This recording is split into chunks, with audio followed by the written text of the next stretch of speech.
tolerating ignorant people is one of the hardest things to do. So how do I use what God and the Bible has taught me to approach it in love? Let's go back to the woman at the well.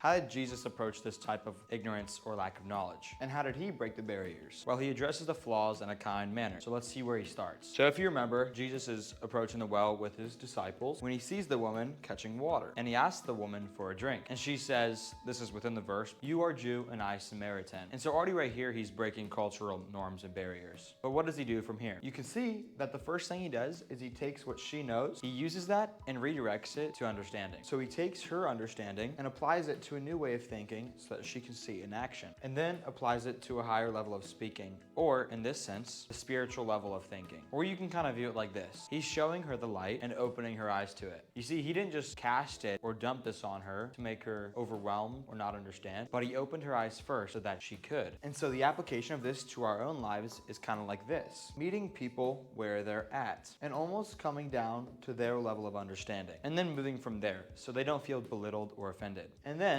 take that up to a higher level of understanding, like what Jesus did, the spiritual level of understanding, and then they can learn there as well. Thank you guys. Bye.